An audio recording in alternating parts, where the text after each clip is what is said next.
teacher at Berne-Knox-Westerlo. Hi, I'm Michaela Keher, high school agriculture teacher at Berne-Knox-Westerlo.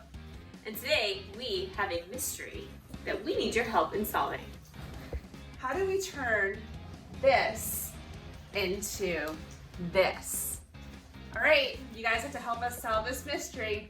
Carly has here the red wigglers. They are the key to your worm composting. Okay, so step one is drill several holes, about 10 to 20 holes, in the bottom of your Tupperware container, your storage bin. And we're gonna make sure that we have an adult that's always present to help. Keegan's gonna do the drilling of the holes in the thing. All right, 1/4 inch bit. Okay, so Keegan's been doing a great job drilling holes in the bottom of the container. We've turned it onto its side, and we're now going about 1 inch to 2 inches from the top of the container, and we're drilling holes evenly spaced along the side. So about 3 to 4 holes per the long side, and the same on the shorter side. You also want to make sure that you also drill holes into the top of your container, and these holes' purpose is to make sure that worms get plenty of oxygen and air movement and airflow through your container. Step 2 is to make a bedding for your worms.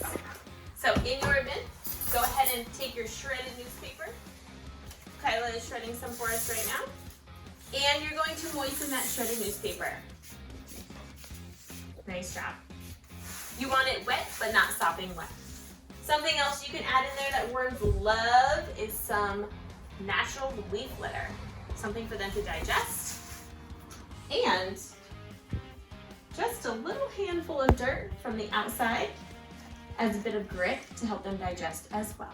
Okay, and now for the fun part. We get to add our worms. So Keegan, Kyla, and Carly all have their worms, and they're going to place them into the bin. Again, you can get these worms at UncleJim'sWormFarm.com. So you guys are just going to dump them into the bin.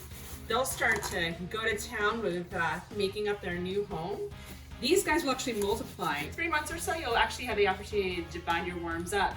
And you can start another worm composting bin. So how do we feed our worms?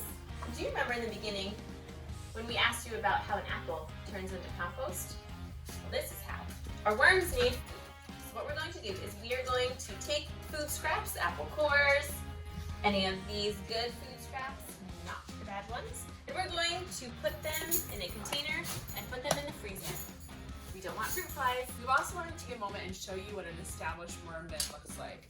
So this worm bin has been in existence for about a year. And it has 2 layers. So remember at the beginning of the video, we wanted to have 2 bins. The inside bin has all of your holes in it, just like this one.